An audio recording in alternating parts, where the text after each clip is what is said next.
Welcome class 11th in today's history class. Students, from today we are going to start our new chapter, An Empire Across Three Continents. In this chapter we will study about Roman Empire. We will study about Roman Empire's social, political and economic development and other relevant topics. So let's start the chapter.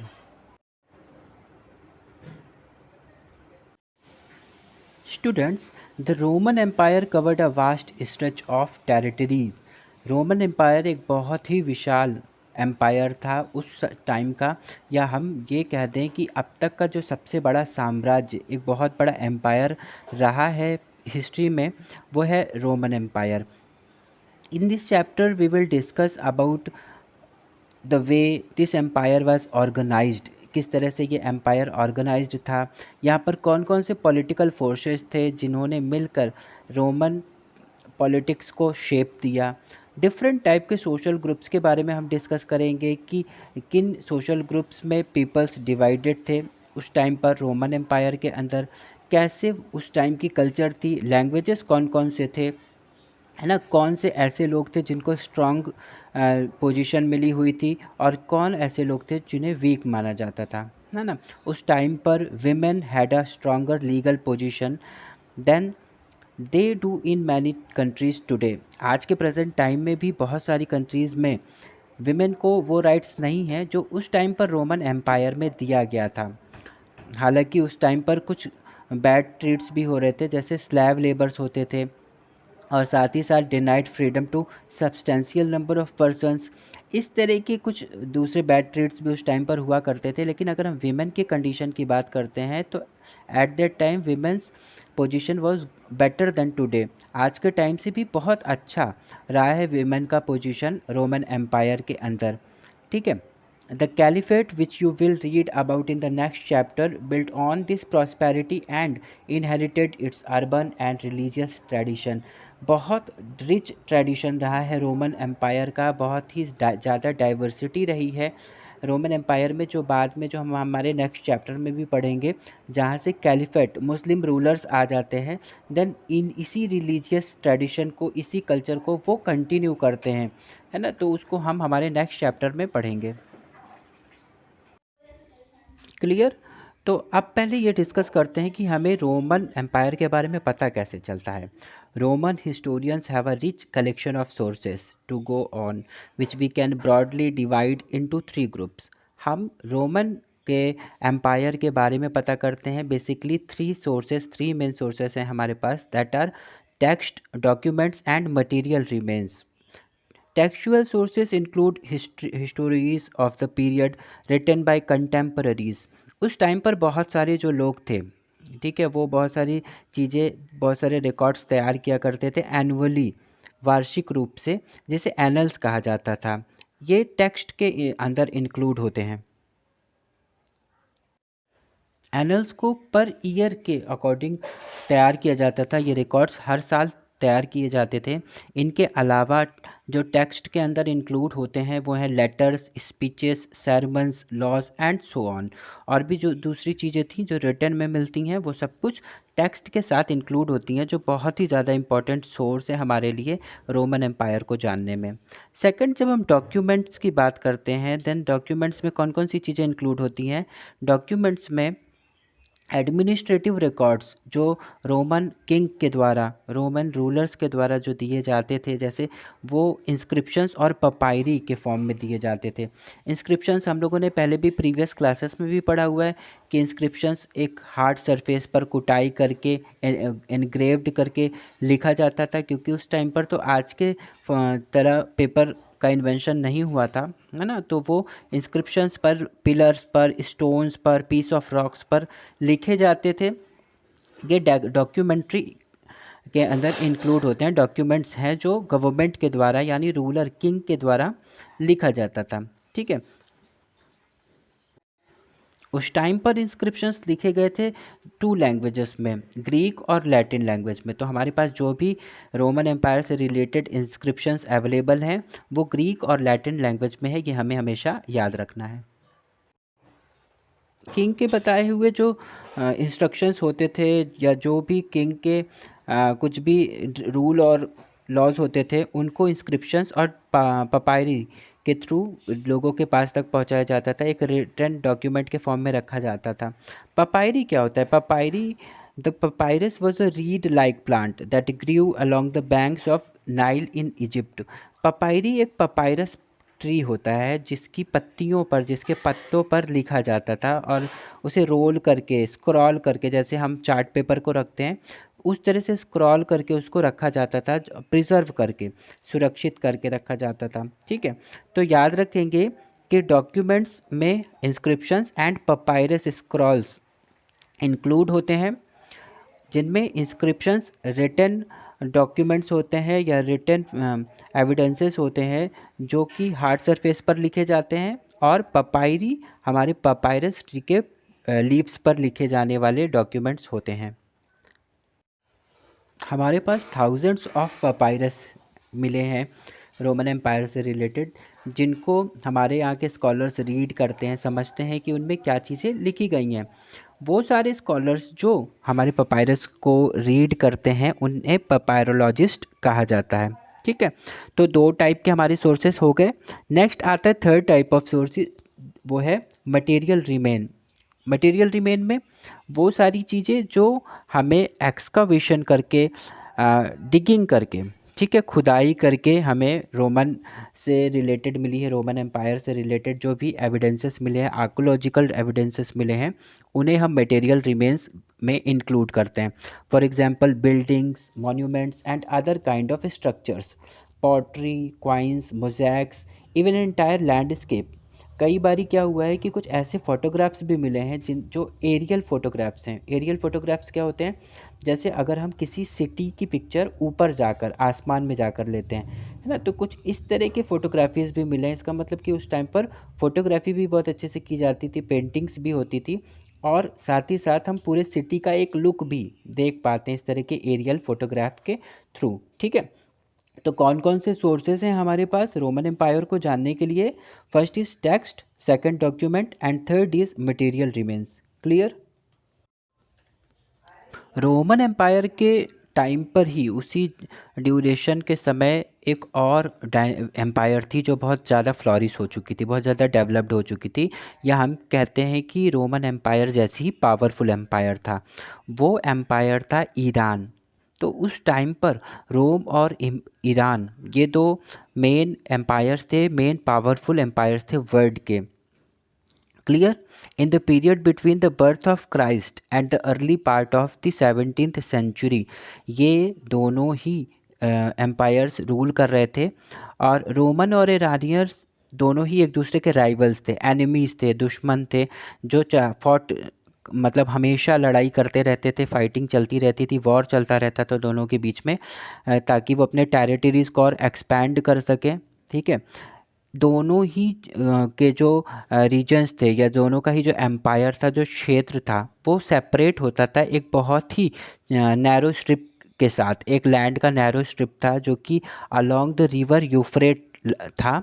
इसके इसी की वजह से Roman और Iranian empire separate हो रहे थे। ठीक है, तो बहुत छोटा डिवीज़न था, बहुत कम गैप था दोनों ही एम्पायर्स के बीच में। ठीक है, इस चैप्टर में हम लोग मेन तो रोमन एम्पायर को पढ़ेंगे, क्योंकि Roman empire was most powerful empire. इसके अलावा हम, क्योंकि रोमन के राइवल्स के रूप में ईरानियन एम्पायर्स को भी पढ़ते हैं, तो बीच बीच में उनके भी बारे में डिस्कशन आता रहेगा। ठीक है, तो हम रोमन एम्पायर और ईरान के एम्पायर के बारे में पढ़ रहे हैं। Clear? Students, if you look at the map, you will see that the continent of Europe and Africa are separated by a sea that stretches all the way from Spain in the west to Syria in the east. This sea is called Mediterranean. इस सी को हम Mediterranean सी के नाम से जानते हैं, जो कि यूरोप और अफ्रीका को सेपरेट कर रही है। मेडिटेरेनियन सी को रोमन एम्पायर का हार्ट भी कहा जाता है, क्योंकि बहुत ज़्यादा बेनिफिशियल रहा है Mediterranean sea for Roman empire. Roman empire हमेशा से डोमिनेट करता रहा, यूज़ करता रहा सी को, दोनों ही डायरेक्शन से, नॉर्थ डायरेक्शन से भी और साउथ डायरेक्शन से भी। To the north the boundaries of the empire were formed by two great rivers. दो और रिवर्स थी नॉर्थ साइड पर हमारे रोमन एम्पायर के टेरिटरी के अंदर, जो थी द राइने एंड द दानुआब। जबकि हमारे रोमन एम्पायर के साउथ में एक डेजर्टिक एरिया है जिसे हम लोग सहारा डेजर्ट कहते हैं। ठीक है, तो ये कुल मिलाकर बन जाता है रोमन एम्पायर। रोमन एम्पायर का पूरा एरिया हम लोगों ने समझ लिया। अब अगर ईरान की बात करते हैं तो ईरान कंट्रोल कर रहा था ऑलमोस्ट कैस्पियन सी के साउथ का जो एरिया है उसे पूरी तरीके से कंट्रोल कर रहा है, और ईस्टर्न अरेबिया को, ये सब कुछ उसके अंडर में उसके द्वारा कैप्चर किया हुआ पार्ट है। इसके अलावा अफ़गानिस्तान के भी कुछ पार्ट्स को ईरान एम्पायर के अंदर इंक्लूड किया गया है। तो ये दो सुपर पावर्स थे जो कि उस टाइम पर पूरे वर्ल्ड को डिवाइड कर रहे थे, मोस्ट पावरफुल एम्पायर्स के रूप में पूरे वर्ल्ड में जाने जा रहे थे। ठीक है, इन दोनों को ही कंबाइंड वे में चाइनीज़ लोग क्या कहा करते थे, ताचिन कहा करते थे, जिनका मतलब होता था ग्रेटर, महान। ठीक, अब नेक्स्ट टॉपिक पे देखते हैं दी अर्ली एम्पायर। अब शुरुआती दौर पर जब एम्पायर की शुरुआत हुई थी, रोमन एम्पायर की शुरुआत हुई थी, तो उसके बारे में पहले पढ़ते हैं कि वो क्या है। ठीक है, हम सबको पता है कि रोमन एम्पायर का जो टाइम पीरियड बताया जाता है वो है from first century to early seventh century, है ना। जीसस क्राइस्ट के बर्थ के साथ ही अर्ली 17th सेंचुरी तक का जो टाइम है वो रोमन एम्पायर का माना जाता है। अब ये एक बहुत लॉन्ग पीरियड हो गया है ना। इस पूरे पीरियड को टू फेजेस में भी डिवाइड किया गया है, early and late Roman empire. ठीक है, जहाँ पर थर्ड सेंचुरी तक का जो टाइम है उसको हम लोग अर्ली रोमन एम्पायर के नाम से जानते हैं, और उसके बाद से अर्ली सेवेंथ सेंचुरी तक जो हमारा पीरियड होगा उसको हम लोग लेट रोमन एम्पायर के नाम से जानते हैं। तो इन दोनों पीरियड्स को ही मिलाकर हमारा टोटल रोमन एम्पायर की स्टडी होती है। क्लियर। रोमन एम्पायर और ईरानियन एम्पायर के बीच एक और डिफरेंस था, वो था दोनों के बीच में ही जो कल्चर का डिफरेंसेस था। कल्चरल डाइवर्सिटी हमारे रोमन एम्पायर में बहुत ज़्यादा थी, जबकि ईरान में नहीं, ऐसा नहीं था। ईरानियन जो सिविल हमारी एम्पायर थी उसमें दो किंगडम्स, दो डायनेस्टीज़ पॉपुलर हुए जो थे द पार्थियंस एंड लेटर उसके बाद के जो आए थे वो थे ससानियंस। इन लोगों ने ही रूलिंग का काम यहाँ पर किया हुआ था, तो ज़्यादातर इन लोगों ने ईरानियन को ही रूल किया है। ये पूरे जो पॉपुलेशन थी ईरान की वो मेनली ईरानियंस थी। ठीक है, मतलब एक ही तरह के मोस्टली लोग वहाँ पर थे। जबकि रोमन एम्पायर की अगर हम बात करते हैं तो एक लार्ज एरिया, एक लार्ज टेरिटरी है जहाँ पर कल्चरल डाइवर्सिटी देखने को मिलती है। यानी यहाँ पर किसी एक कल्चर के लोग नहीं मिलेंगे, यहाँ पर बहुत सारे कल्चर से बिलोंग करने वाले लोग देखने को मिलते हैं हमारे रोमन एम्पायर के अंदर। उस टाइम पर बहुत सारे लैंग्वेजेस बोले जा रहे थे रोम में, हमारे रोमन एम्पायर में, लेकिन for the purpose of administration Latin and Greek were the most widely use. जब भी एडमिनिस्ट्रेशन का काम किया जा रहा था तो दूसरे लैंग्वेजेस को ना यूज़ करके ग्रीक और लैटिन लैंग्वेजेस में एडमिनिस्ट्रेशन किए जाते थे। यानी जो भी रिकॉर्ड्स, एडमिनिस्ट्रेटिव रिकॉर्ड्स बनाए जा रहे हैं, चाहे वो पपायरस पर होंगे, चाहे वो इंस्क्रिप्शंस के थ्रू प्रेजेंट किए जाएंगे, वो सब किस लैंग्वेज में लिखे जाएंगे, वो सब कुछ लैटिन और ग्रीक में लैंग्वेज में किए जाएंगे। तो ये उनका एडमिनिस्ट्रेटिव लैंग्वेज था। रोमन एम्पायर के अंदर जो अपर क्लासेस थे ईस्ट एरियाज़ के, वो लोग ग्रीक लैंग्वेज में बोलते थे, ग्रीक लैंग्वेज को यूज़ किया करते थे, जबकि वेस्ट साइड के लोग लैटिन लैंग्वेज को ज़्यादा प्रीफर करते थे, उनको ज़्यादा यूज़ करते थे। ठीक है, तो हम ये कह सकते हैं कि कोई एक पर्टिकुलर प्रोविंस था, एक एरिया था जहाँ पर ख़ास तरह की लैंग्वेजेस बोली जाती थी। जैसे अगर हम बात करते हैं लैटिन स्पीकिंग पॉपुलेशन की, तो वो लोग कहाँ के लोग थे, वो लोग ट्रिपोलिटानिया नाम का प्रोविंस है, वहाँ पर ऐसे लोग ज़्यादा मिले हैं। जबकि साइरेनाइका नाम का जो हमारा प्रोविंस है, एक प्लेस है, या हम कह सकते हैं रोमन एम्पायर का एक पार्ट है, वहाँ पर ग्रीक स्पीकिंग लोग ज़्यादा देखने को मिलते हैं। ठीक है, अब ये लैंग्वेजेस मैटर नहीं कर रहा था वहाँ पर रोमन एम्पायर के अंदर, कोई किस कल्चर से बिलोंग करता है, कौन किस लैंग्वेज को बोलता है, कौन किस तरह के ट्रेडिशंस को फॉलो करता है, इनसे कुछ भी कोई फ़र्क नहीं पड़ना था। सबको एक बराबर एक सिंगल रूलर के अंडर में काम करना होता था, है ना। तो वहाँ पर जो रूलर होगा, जो किंग होता है, उसके इंस्ट्रक्शंस, उसके रूल्स, उसके लॉज हर किसी के लिए एक बराबर होंगे। वहाँ पर ये किसी भी तरह के लैंग्वेजेस के बेसिस पे, कल्चर के बेसिस पे, कोई भी डाइवर्सिटी के बेसिस पर डिफरेंसेस देखने को नहीं मिलता था। क्लियर। अब आते हैं सबसे पहले रूलर के बारे में। जो वहाँ का सबसे पहला किंग था रोम का, वो था ऑगस्टस। ठीक है, ऑगस्टस कौन था? ऑगस्टस जूलियस सीज़र का नाम सुना होगा। उसका अडॉप्टेड सन था ऑगस्टस, जिसको अडॉप्ट किया गया था जूलियस सीज़र ने, और इसका जो रियल नेम था वो था ऑक्टेवियन। ठीक है, जो इसने बाद में अपना नाम फिर ऑगस्टस रख लिया था। ठीक, तो ऑगस्टस जो था ये यहाँ का सोल रूलर था, मतलब जो कह सकते हैं हम रियल सोर्स ऑफ अथॉरिटी थी वो ऑगस्टस के हाथ में थी। ठीक, लेकिन ऑगस्टस अपने आप को किंग या रूलर नहीं कहता था, वो इस तरह के किसी टाइटल को पसंद नहीं करता था, बल्कि वो कहता था कि वो एक लीडिंग सिटीजन है, यानी एक तरह का वो भी नागरिक है, इस कंट्री का सिटीजन है, बस वो उस कंट्री को लीड कर रहा है, लीडिंग कर रहा है ना, उसको एक तरह से एक सही डायरेक्शन में ले जाने की कोशिश कर रहा है। कई बार ये माना जाता है कि वो ऐसा इसलिए कहता था क्योंकि वो सीनेट को रिस्पेक्ट देना चाहता था। अब सीनेट क्या था?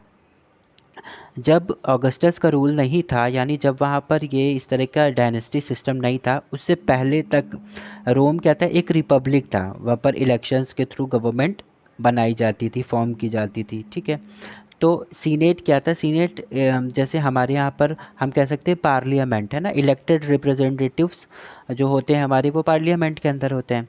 वैसे ही उस टाइम पर जब कंट्री रिपब्लिक थी तो सीनेट के थ्रू, यानी एक पार्लियामेंट के थ्रू रूलिंग का सिस्टम होता था। ठीक, लेकिन जब बाद में यहाँ पर ऐसा सिस्टम आ जाता है जहाँ पर ऑगस्टस एक रूलर आ जाता है और ख़ुद एक लीडिंग सिटीजन के रूप में गवर्नमेंट के सारे फॉर्म, जो भी गवर्नमेंट की एक्टिविटीज़ हैं उनको करने की रिस्पॉन्सिबिलिटी ले लेता है ना।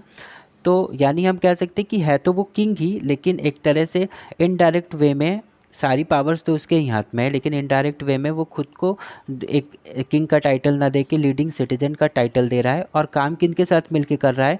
सीनेट के साथ ही मिलके कर रहा है। ठीक है, तो सीनेट वो लोग जो कि इलेक्टेड रिप्रेजेंटेटिव्स हैं, रोम के कॉमन जो सिटीजन्स हैं उनके द्वारा किए गए हुए लोग हैं। ठीक है, और इस सीनेट के अंदर जो कैसे लोग होंगे? ये वेल्थिएस्ट फैमिलीज़ होंगी, जो बहुत ज़्यादा रिच होंगे, लैंड ओनर्स होंगे, प्रॉस्पीरियस लोग होते हैं। उन्हीं लोगों से बना हुआ, उन्हीं की मेंबरशिप के साथ सीनेट क्रिएट होता था। ठीक है, क्लियर। तो एडमिनिस्ट्रेशन कौन संभाल रहा है? रूलिंग कौन कर रहा है? एम्परर, यानी शुरू के तौर पर ऑगस्टस। देन सीनेट, जहाँ पर बॉडी ऑफ वेल्दी फैमिलीज़ थी, जहाँ पर मेंबरशिप है इन वेल्दीएस्ट फैमिलीज़ की। और थर्ड जो हमारा आता है, जिसके द्वारा रूल किया जा रहा है या जो गवर्नमेंट के पावर्स को कंट्रोल कर रहा है, वो होते थे आर्मीज़। ठीक है, अब आर्मीज़ क्या करते थे? आर्मीज़ करते थे कि गवर्नमेंट के वर्क में हेल्प करेंगे, रूलिंग करने में, साथ ही अदर जो दूसरे जगह के एम्पायर्स हैं, वहाँ के किंग्स हैं, कहीं दूसरे का किंगडम है, तो आउटसाइडर अटैक करने वाले लोगों से हेल्प करना, प्रोटेक्ट करना, कॉमन सिटीजन्स के बीच में, है ना, पूरी सोसाइटी के अंदर या पूरे एम्पायर के अंदर पीस और लॉ को मेंटेन करना। तो ये काम आर्मी का होता था।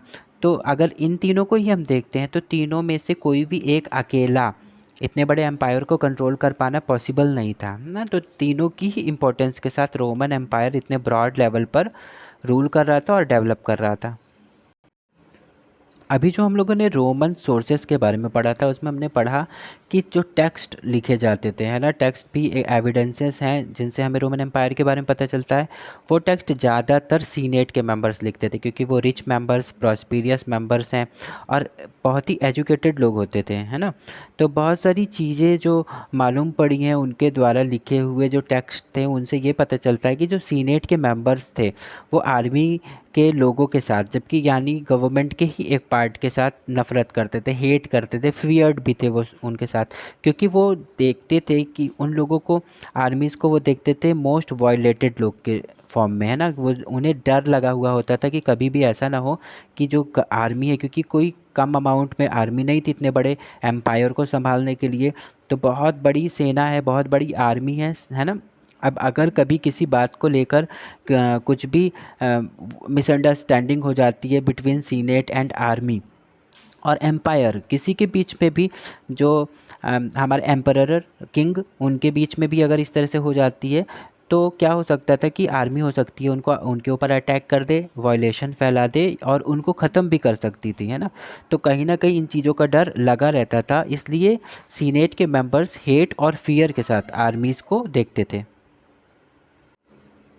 क्लियर। तो हम ये कह सकते हैं कि पूरी जो रोमन एम्पायर थी उसको कंट्रोल करने के लिए 3 प्लेयर्स की ज़रूरत पड़ रही थी, या 3 टाइप के प्लेयर्स उस टाइम पर थे।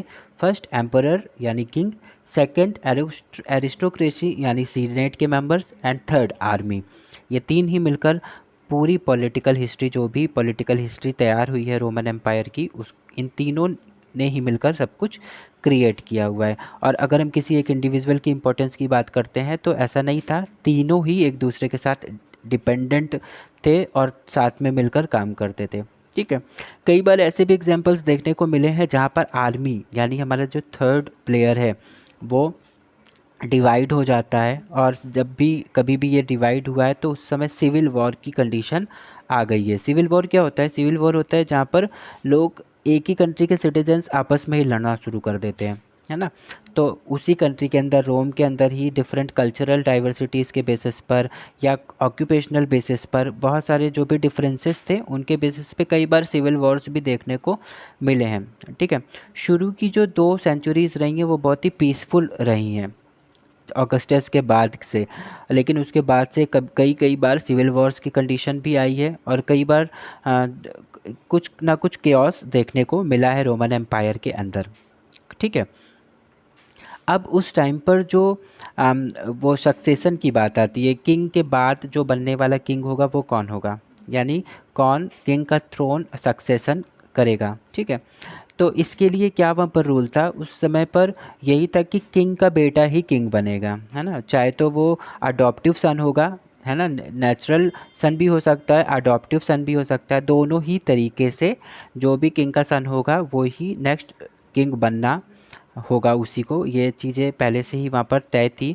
जैसे कि अगर एग्जांपल हम देखते हैं तो अगस्टस के बाद उसका एक अडॉप्टिव सन था जिसका नाम था टिबेरियस। ठीक है। जो 14 से 37 सीई तक जिसने रूलिंग किया हुआ है, तो ये रूल में आता है, जो एक बहुत बड़ा साक्ष्य है, एविडेंस है इस बात का कि उस टाइम पर बायोलॉजिकल सन को और अडॉप्टिव सन को, दोनों को ही एक बराबर इम्पोर्टेंस दी गई थी। सिविल वॉर के अलावा कई सारे एक्सटर्नल वॉरफेयर्स के बारे में भी यहाँ पर साक्ष्य मिले हैं, एविडेंसेस मिले हैं। लेकिन ऐसा माना जाता है कि अगस्टस के बाद, जो अगस्टन एज था उसके बाद जब टाइबेरियस का रूल आ जाता है, तो भी कोई बहुत ज़्यादा एक्सटर्नल वॉर्स नहीं किए गए थे, क्योंकि अगस्टस ने ऑलरेडी इतना बड़ा साम्राज्य, इतना बड़ा एम्पायर छोड़ के रखा हुआ था, जो कि कंट्रोल कर पाना जिसको, यही बहुत आसान काम नहीं था, है ना, टाइबेरियस या उसके बाद के जो भी किंग्स आए उनके लिए। तो इस एक विशाल साम्राज्य को, एक बहुत वास्ट एम्पायर को कंट्रोल कर पाने के लिए, पाना ही बहुत आसान काम नहीं था।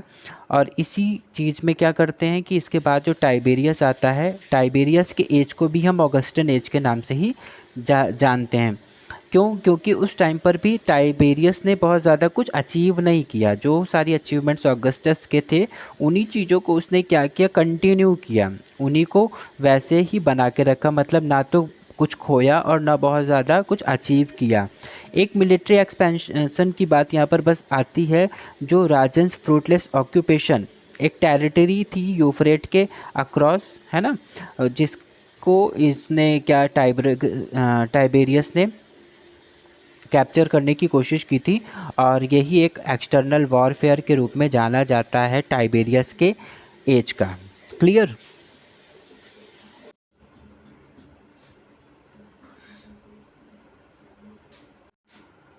Clear?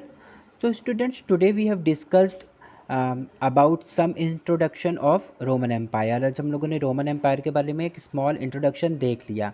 In our next class, we will continue with a new topic. Till then, take care and have a nice day.